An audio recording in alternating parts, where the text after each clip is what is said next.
دعا د قبلېدو اسانترینه نسخه راته ښیم. هره دعا به م انشاءالله قبلیږي او په جواب کې به درته په دغه وخت کې الله جل شانه فرمایي چې ستا دعا مې قبوله کړه ای انسانه، ستا حاجت مې قبول کړو ای انسانه. چې د الله تعالی د سیړه دا اواز او دا ندا کېږي نو محترمو، او صرف لس پیرې دا وظیفه وکئ، لس مرتبه دا الفاظ ووایئ، د هغې نه پس کومه دعا غواړئ، کوم حاجت دی تر سره کې نو هغې په بدله کې به راته الله جل شانه اواز کوي ای زما بنده ته چې څه غواړې هغه تا ته میلو شو، ته چې څه غواړې هغه زه تاله درکومه. نو محترم مسلمانانو، اسانه صرف د 3 منټو وظیفه ده، هیڅ وخت پې نه لګي او اسانه تاسو له هم درځي، ماشومان له هم ورځي، زنانو له هم ورځي. نو لحاظه دا وظیفه ضایع نه کوي، دا وخت ضایع نه کوي، دا وخت قیمتي دی او دا وظیفه قیمتي ده. انشاءالله الله جل شانه به راته فورا اواز کوي او فورا به الله تعالی ستاسو حاجت پوره کوي. السلام علیکم ورحمت الله وبرکاته. ډیرو محترم او قابل قدر مسلمانان ورونو خویندو، هغه مسافرو کم چې بهر وطنونو کې ژوند کوي، افغانستان کې د هر ځای کې چې مسافر دي یا داسې خویندې ورونه دي زمونږ غږ اوري، زمونږ وظایف کوي، الله جل شانه دې ورته د زړه مرادونه پوره کړي. رب کریم دې ورته ډېرې خوشحالۍ ورکړي، رب کریم دې ورته هغه خوشحالۍ ورکړي چې په څه خوشحالېږي او د چا خاوندان یارونه یا مسافر دی الله تعالی دې په ډکو منګلو خپلو کورونو ته راوستلی کړي.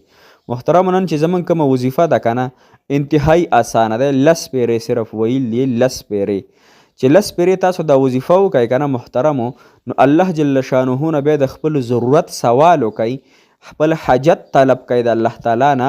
نو رب العالمین څه فرمایي محترمو؟ ای انسانه ما ستا کار وکړو، ای انسانه ما ستا حاجت پوره کو، ما ستا مشکل اسان کو، ما ستا بیماری ختمه کړه، ما ستا دعا قبوله کړه. نو هر قسم حاجت چې تا وغوښتو د هغې په بدل کې به راته الله جل شانه اواز کوي. ګوره چاته چې د دنیا یو وزیر اعظم اواز کوي یا خطو ته راولیږه څومره خوشحالوي، چاته چې رب العالمین اواز وکړي ای زما بنده در مې کو دله حاجت. محترمو څومره د خوشحالۍ خبره ده. لہذا دا حدیث تاسو واورئ او د حدیث نه پس دا وظیفه تاسو انشاءالله صرف 10 پیرې وکئ، 10 پیرې سیوا نښه 10 پیرې په 3 منټو کې کیږي. د 3 منټو وظیفه د وخت هم پې ستاسو ډېر نه لګي او رب نه انشاءالله په پوره یقین سره پوره توجه سره انشاءالله دعا وغواړئ او دعا نه پس په رب العالمین تاسو ته انشاءالله ضرور فرمایي چې بنده ستا کار مې وکړو. حضرت ام سلمه رضی الله تعالی عنها د نبی اکرم صلی الله علیه وسلم په خدمت کې حاضر شوه او عرض وکړو یا رسول الله صلی الله علیه وسلم ما ته داسې کلمې وښایه، داسې وظیفه راته وښایه چې د هغې په ذریعه باندې زه د الله تعالی نه دعا وغواړم. صحیح شوه که نه؟ ور ام سلمه رضی الله عنها د نبي پاک سلم بیبي ده او د دوانو جهانو سردار جناب محمد رسول الله صلی الله علیه وسلم ورته څه فرمایي؟ کلمه ورته ښایي چې دا کلمه ووایه او دې نه پس دعا غواړه نو الله تعالی به دعا قبلوي. نو جناب محمد رسول الله صلی الله علیه وسلم ورته وفرمایل چې ته 10 پیرې سبحان الله او 10 پیرې الحمدلله او 10 پیرې الله اکبر دا ووایه او بیا د الله تعالی نه د خپل ضرورت سوال وکړه. نو الله جل شانه په جواب کې تا ته فرمایي میں نے تمہارا کام کر دیا، ما ستا کار وکړو. 2 پیرې فرمایي ما ستا کار وکړو. نو محترمو صرف دقه وظیفه ده. صحیح شوه که نه؟ نو طریقه کار یې څه دی؟ وړومبی ورسره یو 2 رکعته صلات حاجت مونځ وکړئ. صحیح شوه؟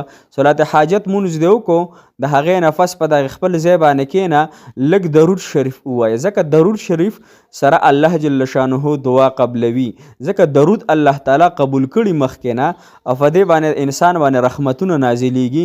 نو هر کله چې انسان دعا غواړي او رحمت پې نازلیږي نو دعا یې قبلیږي. صلات حاجت مونځ دې وکړو، بیا په دغه خپل ځای باندې کښېنه او درود شریف دې وي، بیا ډېرې عاجزۍ سره 10 پیرې سبحان الله سبحان الله، بیا 10 پیرې ده ووایه الحمدلله الحمدلله، بیا 10 پیرې ووایه الله اکبر الله اکبر الله اکبر. 10 پیرې بیا ده ووایه، بیا درود شریف ووایه، بیا د رب العالمین نه کومه دعا غواړې، کوم حاجت غواړې، هغه رب محترمو چې ما تاسو سره ډېر محبت کوي. انسان چې کله د چا سره محبت کوي د هغه دپاره څومره بېتابه وي، څومره د هغه دپاره په شوق کې وي، وظیفې وله کوي. یا څوک قرضدار د خپلو قرضونو دپاره څونه بېتابه وي، پریشان حاله وي. یا څوک مسلمانانو بیمار وي، د خپل بیمارۍ دپاره څومره وي فکرمن وي. لهذا څوک هر څنګه پریشان حاله وي د خپل حاجت دپاره، نو هغه فکرمن وي. محترمو زما استاسو رب زما استاسو دپاره ډېر محبت کوونکی رب دی. د هغې رب دربار فریږ نږدی، هغه رب فریږ نږدی. هغه رب په خپلو خواهشاتو باندې، په ګناهونو باندې د هغې رب سره مقابله مه کوئ. ټول ګناهونه پرېږدوئ، انشاءالله حاجتونه هم پوره کیږي. ټول لهو لعب کارونه پرېږدوئ، ټولې رابطې پرېږدوئ. الله جل شانه ډېر محبت کوونکی دی. ګوره موږ د انسان سره محبت کوو، دغه محبت په زړه کې چا اچولی دی؟ رب اچولی دی. نو رب به څومره محبت کوونکی وي. دغه معشوقې سره چې موږ محبت کوو ښایست چا ورکړی؟ رب ورکړی. دغه رب به څومره ښایسته وي محترمو. دغې معشوقې سره چې موږ محبت کوو، دغې معشوقې ته محترم مسلمانانو دا ښکلا چا ورکړې؟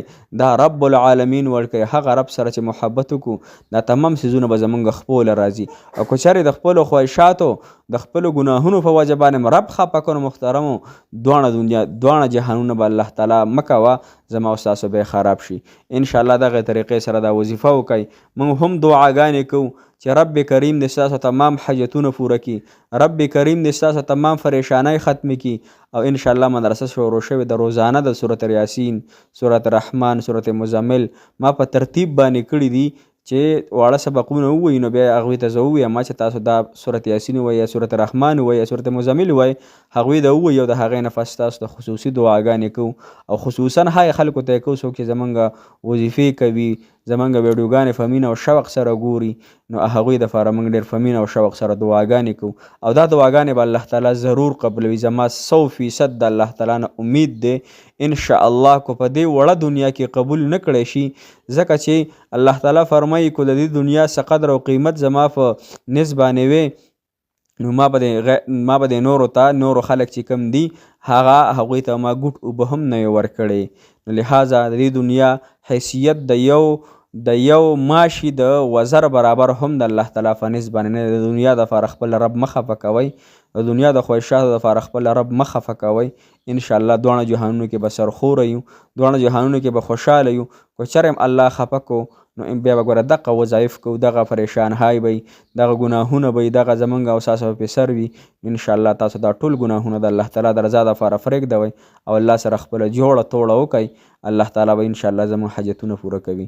الله تعالی مو خوشحاله او آباد ساته. الله تعالی مو تمام حاجتونه، ضروريات، مقاصد پوره که. جزاک الله خیره. احسن الجزا فی الدنیا والآخره.